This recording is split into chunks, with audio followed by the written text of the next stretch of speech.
my name is Chris Draper. This is GDET Television, or Genetic Disorder Education Television. I will be your host today, and I just wanted to say, welcome to the Wheel of Disorders! Yay! On this show, as the name suggests, we will spin this wheel. This wheel contains different categories of genetic disorders. Once the wheel has been spun and a category has been selected, you, the audience, must watch a video and pay close attention. After the video, there will be a quiz making sure that you really know your stuff. If you answer a quiz question correctly, you can win a prize. The prize of the day is Parties, presented by the Dad, I Need Some Money Foundation. Now, let's see what the genetic disorder of the day will be. I will spin the wheel.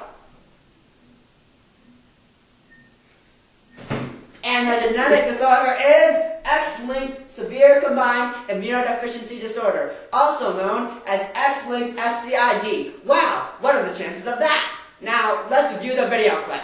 Hello, ladies and genteel folk. My name is Dr. Higginbottoms. I am here today to educate you about X-linked SCID.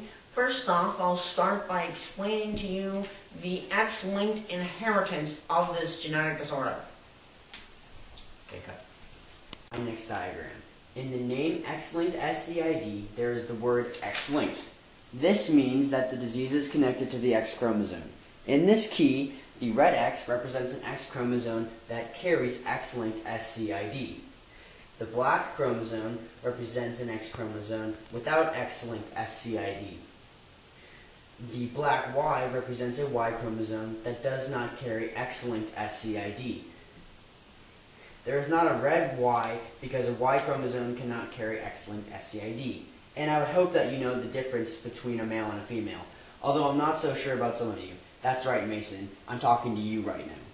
So, in the next diagram, there's a family. The mother is a carrier of X-linked SCID because she has both the black chromosome and a red chromosome. The mother is heterozygous for X-linked SCID. The father is not affected by X-linked SCID because he has a black chromosome for X and a black chromosome for Y. The father is homozygous and does not have X-linked SCID. Below are the children of this couple. These are all the possible combinations for boys and for girls. Anna does not have X-linked SCID. Emily is a carrier of X-linked SCID. Joe does not have X-linked SCID, but Jeffrey does have X-linked SCID, even though he only has one red chromosome.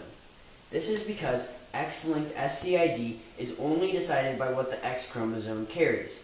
Because males only have one X chromosome, just one red chromosome carrying X-linked SCID would cause them to have the disease.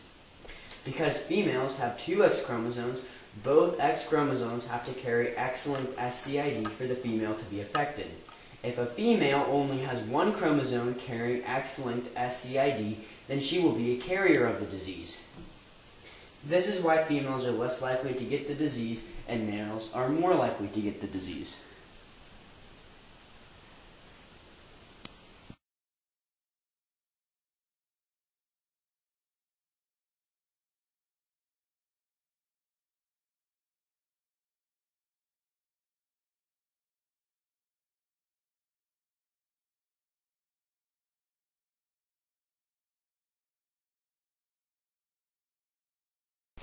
Now you understand the inheritance pattern of X-linked SCID, but you must know how X-linked SCID affects the body.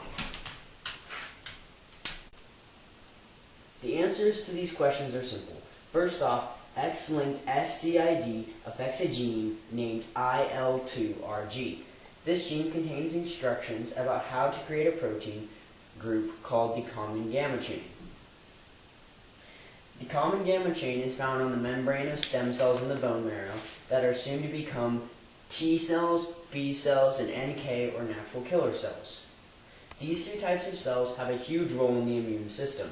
Without them, your immune system will not be able to fight off diseases and function properly.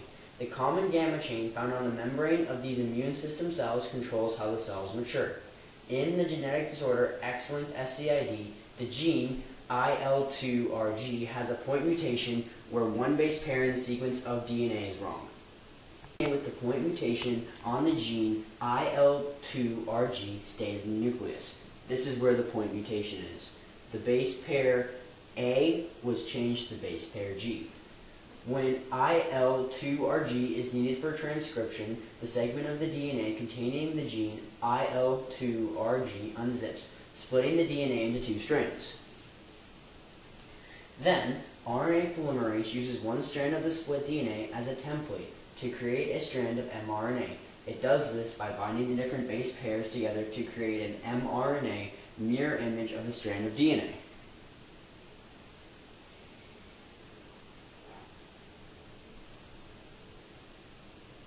The split strand of DNA contains the base pairs A, T, G, and C. The strand of mRNA contains the base pairs A, G, C, and U.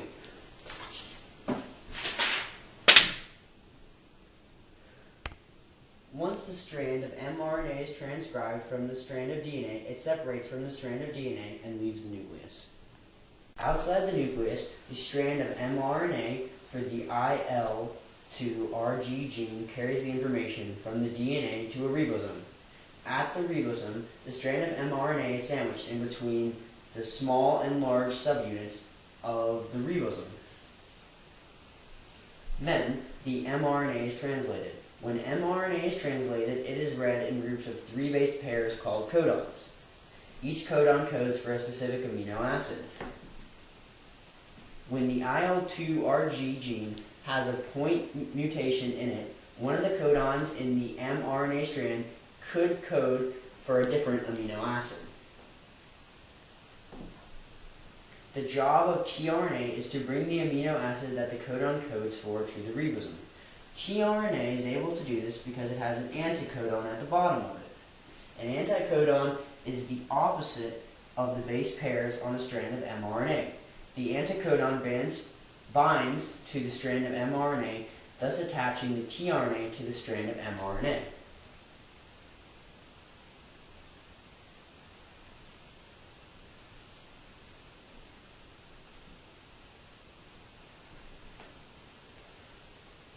At the top of each tRNA, there is an amino acid. When multiple tRNA complexes bind to the ribosome, the amino acids at the top of the tRNA are connected to each other through peptide bonds. In a mutated IL2RG gene, an incorrect amino acid will be brought to the ribosome by tRNA. The amino acid and the peptide bonds form a chain of amino acids. The chain of amino acids continues to grow longer as tRNA complexes attach to the strand of mRNA and leave the ribosome. Once translation is complete, the chain of amino acids will be finished and then released from the ribosome. This chain of amino acids by itself or combined with other chains of amino acids will create a protein. When the IL2RG gene has an incorrect amino acid, that amino acid can mess up the entire chain of amino acids because the way the protein folds may be changed. When one section of a protein folds incorrectly, the entire protein is messed up. As a result, the protein will not work properly.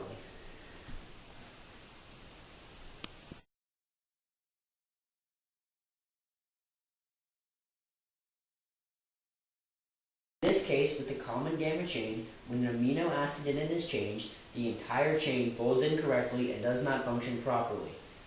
If the common gamma chain does not work well, then the immune system T cells, B cells, and NK cells do not mature correctly and do not function.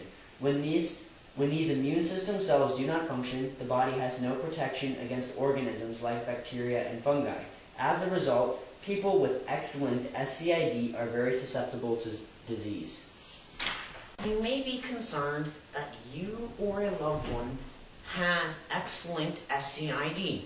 Here's a list of symptoms that you may watch for to see if you suspect that someone may have X-linked SCID.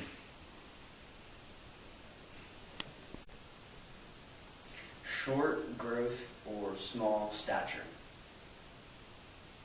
Skin rashes.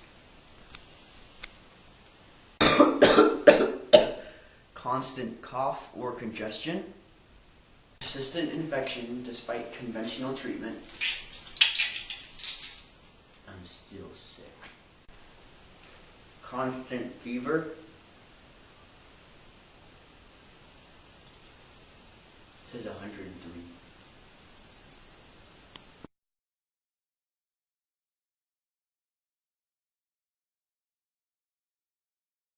Now, you have been fully informed about most of the topics of X-linked SCID, but I am just sure that you would absolutely love to know what the treatments and cures of X-linked SCID are. Treatments and cures for XSCID. First, you can get an allogeneic bone marrow transplant. Getting a bone marrow transplant is one of the cures for XSCID. In this treatment, a patient receives healthy bone marrow or stem cells from another person to replace their unhealthy stem cells. In patients with XSCID, this bone marrow will contain stem cells with a functioning gamma chain. These stem cells can then mature into working immune system cells. The only catch is that the bone marrow of the donator must be an HLA match. An HLA match is where the bone marrow donator and bone marrow recipient both have similar stem cell codes that tell the body if the cell does or does not belong in your body. If the donated bone marrow is not an HLA match, the body may destroy the donated stem cells. Other complications could also result. HLA matches may be found within a family or in the national bone marrow registries. A bubble is another treatment for a child with XSCID. The child lives in a completely sterile environment nicknamed a bubble. A bubble will have walls made of material such as hard plastic or soft plastic. The air and objects inside of the bubble would be germ-free. The person living inside of the bubble would not be able to leave the bubble unless they were protected by a suit that prevented them from coming into contact with germs. This is the only way the person would not be exposed to any diseases. Also, this is kind of an awful way to live.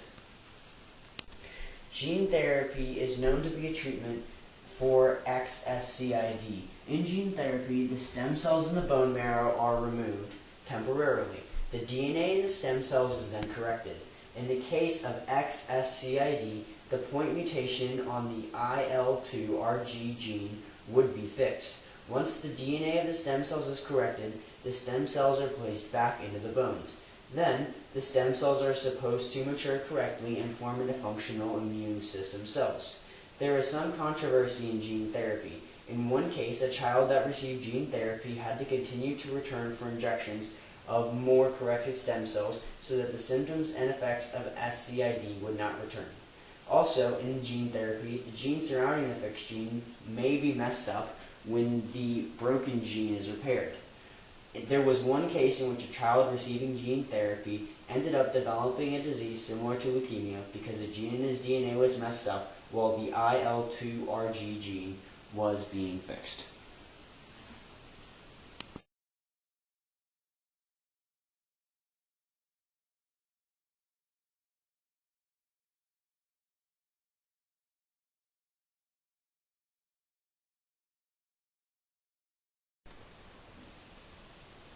Five facts about X-linked SCID are that 1 in every 50,000 to 100,000 births are affected with this genetic disorder.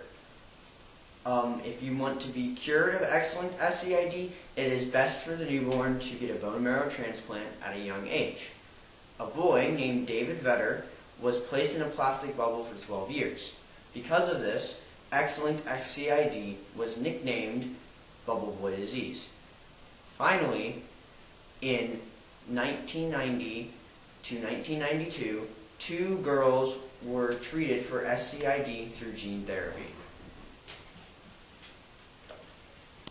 This is Chris Draper. Thank you for watching The Wheel of Disorders on GDET Television. This is your host, signing off. Sign off.